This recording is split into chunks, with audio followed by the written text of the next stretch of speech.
Hi there. So say we have a scene that we have a bunch of different objects that we want to export. And this is especially useful for things like modular sets or anything that you want together. So like if you got a bunch of floors, ceilings, and walls, like I do here with my metrics assets or props or characters, but all of them live in one scene and you want to export things a lot easier. So obviously we can go and select our object and we go to File, Export, and then FBX export for each one of these manually, but that'll take a while. And also something that we have to be mindful of is that our pivot point is always going to be at the world origin. So what we want to do is move our object from where it is in the scene, move it to 0, 0, 0, and then move it back to where it was after we export. So let's set up a quick script that we can do that. First of all, let's go to Window, go to New, and then we're going to go to text editor mode for this window. And I'm going to bring this a little bit smaller so we can see. I'm just going to go to Templates, Python, and I'm going to go to Batch Export. And this script actually gets us about 90% of the way to where we want to be. So how it works currently is it's going to take our scene files, our blend files base directory, and then it's going to go through each object in our selection, create a path based on that directory and the object's name. So for instance, in my case, this would be Unreal Project source basic and then ceiling 510 .fbx. And then it writes to the console and then it goes to the next object. And once we're all done, it reestablishes our original selection. So doing this as is, it will export each one of these objects, but its pivot is going to be in offset from where we want it, because we want our pivot to be where our object center is and not where the scene origin is. So what we're going to do is we're just going to modify this real quick. So if we go to here, we're going to capture our start position. So this is where the object is currently. Copy. So we do obj, which is our object, our location, which would be in this case, 20 meters by 10 meters, 0 by 20 by 10. And then we're using the copy command so that we are making a new copy of that vector. So when we update the location, it's not updating it in both the start position and the location of on the object. Then we're going to do obj for object location, and then we do equals.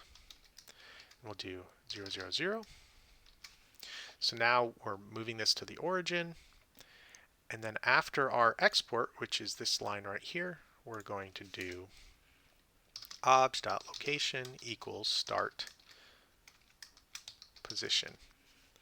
So if we break this down, what this is doing, it's taking our selection, it's saying 0, 0, 0, and then we do file, export, FBX. It uses the default settings currently, but with selection true.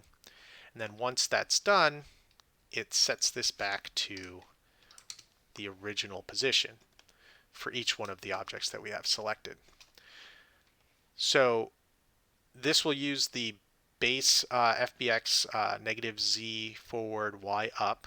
If we want to change this to Unreal, what we can do is do axis forward equals y and axis up equals z. Now once you're done typing out your code, you can click the Run Script button. So I'm going to select these guys. Actually, I'll select all of these. Then I'll hit Run Script. And you won't really see anything on this screen, but if you go to your console, you'll see that it has exported all of these assets out into your folder. And then you can, if you don't have that by default, you can go to Window and toggle System Console, and that'll bring that console screen up or give you access to it. And then from here we can go into Unreal and we'll do import. And if I grab all of these, I think I have about 12. So open that and I will not have materials and I will not convert the scene and I will import all. Yes. Then I have all of my assets here. I'll save them. And if I drop this in here, you'll see that my pivot is where I am intending it to be. Again, if I grab this guy or any of these guys, it'll be as intended.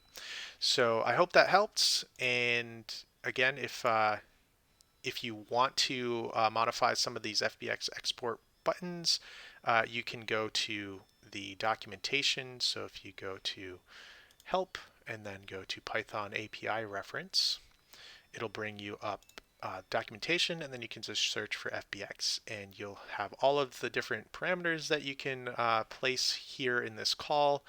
And so you can do your secondary axis, your forward axis, if you want to bake animations or not, X, Y, Z. So anyway, happy hunting, and I hope you have a great day. Thanks.